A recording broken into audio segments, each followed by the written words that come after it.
تعالیٰ فرماتا ہے یا عبادی، اے میرے بندو، اللہ سبحانہ وتعالیٰ اے میرے بندو، انی حرمت الظلم علی نفسی، میں نے اپنے آپ پر ظلم کو حرام کر دیا، وجعلتہ بینکم محرما فلا تظالموا، تو اے میرے بندو تم بھی ایک دوسرے پر ظلم نہ کرو۔ ظلم کی جو حقیقی معنی یہ ہے کہ ایک چیز اپنے مقام سے ہٹا کر، جو اس کا مقام ہے اس سے ہٹا کر دوسری جگہ پر رکھ دینا، یہ اس کا حقیقی معنی ہے۔ اس کے اپنے مقام سے ہٹا کر دوسرے جگہ پر رکھ دینا، جو اس کی جگہ اس سے ہٹا کر۔ لیکن ظلم کسی کے ساتھ کیا ماما کو دینا ہے، جب ماما سنیں گے جا نیچے لے جا، نیچے لے جا، میں ادھر دیکھ رہا ہوں، میں ادھر دیکھ رہا ہوں۔ ماما کو بولا آمین بولتے رہے، اجاز بھائی والی ہے، اگر صابر بھائی والی بولے تو صابر بھائی والی لگا دیں۔ ظلم کہتے ہیں، اللہ نے فرمایا کہ میں نے اپنے اوپر ظلم کو حرام کر دیا ہے، تو اے تم بھی ایک دوسرے پر ظلم نہ کرو۔ اسی روایت میں اللہ سبحانہ وتعالیٰ آگے فرماتا ہے یا عبادی، اے میرے بندو، کلہم ضال الا من ہدیتہ، تم سب گمراہ ہو سوائے اسے جس کو میں ہدایت دوں۔ یعنی کہ اگر اللہ سبحانہ وتعالیٰ نہ چاہے تو ہدایت نہیں مل سکتی، اللہ سبحانہ وتعالیٰ نہ چاہے تو بندہ عبادت، بے شک بے شک۔ اس لیے نبی کریم رب الرحیم صلی اللہ علیہ وسلم اس وقت حضرت معاذ بن جبل رضی اللہ تعالیٰ عنہ کو یمن کا گورنر بنا کر بھیجا، تو آپ مدینہ شریف کی جو سرحد تھی وہاں تک حضرت معاذ بن جبل رضی اللہ تعالیٰ سبحان اللہ سبحان اللہ۔ اور وہاں پر آپ نے فرمایا اے معاذ مجھے تجھ سے محبت ہے۔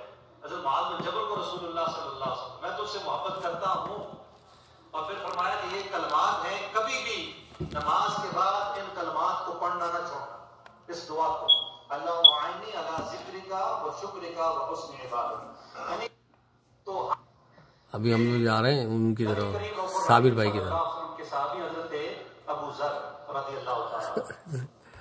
جزاک اللہ۔ اچھا جی، یہ کون کون ہے؟ یہ صفدر بھائی ہیں،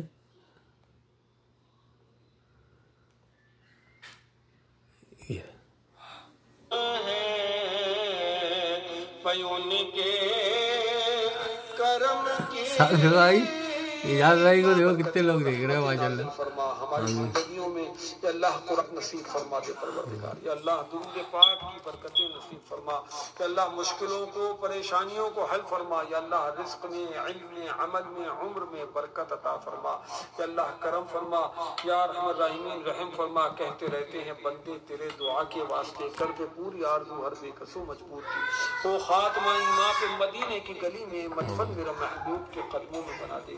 یا ارحم الراحمین، یا اللہ اپنے سوا کسی کا محتاج نہ رکھ، یا اللہ ہماری بیماریوں کو دور فرما پروردگار، یا اللہ ہمارے جو بھائی بے روزگار ہیں ان کو رزق حلال عطا فرما، یا اللہ، یا اللہ، یا ارحم الراحمین جو لوگ یا رب العالمین بے اولاد ہیں، اولاد کی نعمت کے لیے دعا کرتے ہیں تیری بارگاہ میں، اللہ انہیں اولاد کی نعمت عطا فرما، یا اللہ، یا ارحم الراحمین ہم سے راضی رہ پروردگار، تیرا محبوب راضی رہے، یا اللہ عبادتوں کا ذوق اور شوق عطا فرما پروردگار، عبادتوں کا ذوق اور شوق عطا فرما، آمین۔ یا اللہ کرم فرما، یا اللہ قرآن پاک، یا رب العالمین قرآن پاک کی محبت عطا فرما، آمین۔ یا اللہ اپنی محبت عطا فرما پروردگار، آمین۔ اس احساس کو ہمارے اندر جگہ دے پروردگار کہ تو ہم ہمیشہ آمین۔ ایک اور ہمارے مطلب جو ہے نا وہ کیا نام ہے، حمید رضا بھائی والی ویڈیو نظر نہیں آ رہی یار،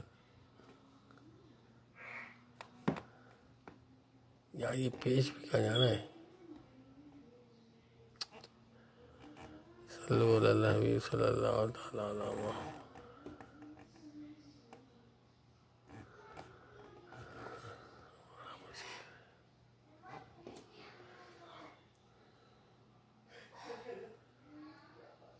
یہ تو صابر ہوا چاہے نفل نماز ہو چاہے فرض نماز ہو، ترتیب ہے، کیونکہ اس کی جتنی صفات ہیں وہ قدیم ہمیشہ سے ہیں، اس میں کمی اور بیشی ممکن نہیں ہے۔